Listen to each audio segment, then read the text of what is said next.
Welcome back to the Battlefield Brief. This is your weekly briefing on the competitive Warhammer 40,000 landscape. Let's start with meta balance overview and look at what stands out this week. This week's meta balance score is 60.7%, with 17 factions inside the target range. The event spotlight belongs to the Utah Cup 2026 Warhammer 40K, which drew 135 players and ranked number 1 by attendance. The important point is not to read every value, but to identify the results that most clearly shape the competitive picture. Keep that result in mind as we move to all faction win rates. Now, let's move into the full faction report. We will start with the strongest results, then work down through each win rate band so every army has a place in this week's briefing. Orks leads the field at 64.7% with 30 players. That is a strong player sample for a single weekly snapshot. Leagues of Votann is second in the field at 60.2% with 22 players. That is a moderate sample, so the result is useful but should still be watched. The remaining factions above 55% are Genestealer cults at 58.3% and Thousand Sons at 58.2%. In the upper half of the balance zone, from 50 through 55%, we have Adeptus Sororitas at 53.7%, Dark Angels at 53.4%, Tau Empire at 53.2%, Adeptus Mechanicus at 52.9%, Emperor's Children at 52.7%, Necrons at 52.5%, Chaos Knights at 52.4%, Adeptus Custodes at 52.1%, Space Wolves at 52.1%, and Death Guard exactly at 50.0%. In the lower half of the balance zone, from 45 to 50%, we have Tyranids at 49.6%, World Eaters at 49.0%, Space Marines at 48.4%, Imperial Knights at 46.9%, Imperial Agents at 46.7%, Chaos Demons at 46.1%, and Chaos Space Marines at 45.1%. Below the 45% balance line this week are Blood Angels at 41.4%, Grey Knights at 40.5%, Eldari at 38.7%, Astra Militarum at 38.5%, Deathwatch at 37.8%, Drukhari at 35.6%, and Black Templars at 33.3%.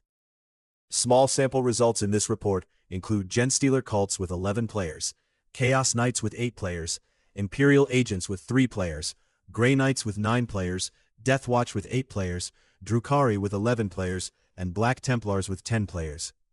Those factions may move sharply as more tournament results are added. This is a one-week faction report. Win rate should be interpreted alongside player count, event mix, and the 4-week trend. That provides the key context before we move to faction results versus 4-week average. Now let's look at which factions are gaining momentum and which ones took a step back this week. Genestealer cults was one of this week's biggest movers, finishing 8.8 percentage points above its 4-week average. Chaos Knights was one of this week's biggest movers, finishing 8.0 percentage points above its 4-week average. Black Templars took one of the biggest steps back, finishing 12.6 percentage points below its 4-week average. Drukhari took one of the biggest steps back, finishing 9.8 percentage points below its 4-week average.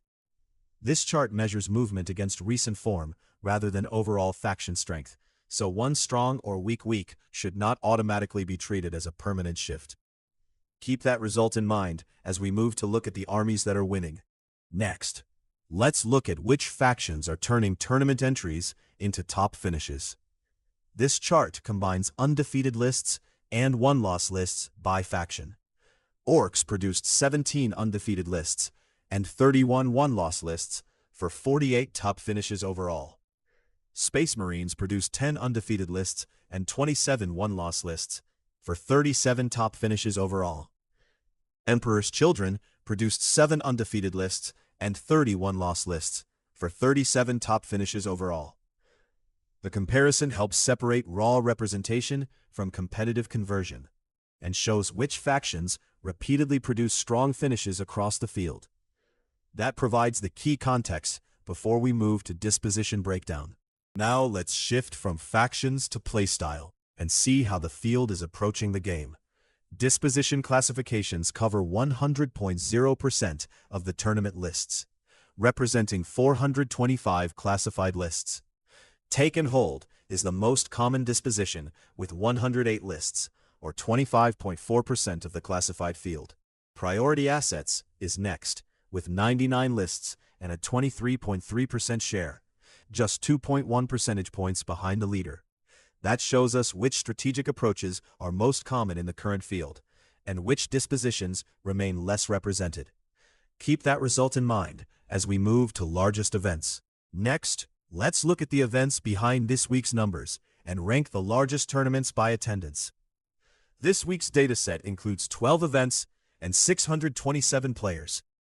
The Utah Cup 2026 Warhammer 40K ranks number 1 by attendance, with 135 players, accounting for 21.5% of all event players. DMC Cup ranks number 2 by attendance, with 84 players, accounting for 13.4% of all event players. Iowag Moose-tacular 2026 ranks number 3 by attendance, with 83 players, accounting for 13.2% of all event players. Larger fields contribute more games and usually carry more weight in the overall faction results and trends. Those events provide much of the foundation for this week's meta picture. The numbers tell us where the meta stands today, but the real value is understanding where it may be heading next. Keep an eye on the factions gaining momentum, the armies consistently reaching the top tables, and the matchups you are most likely to see at your next event.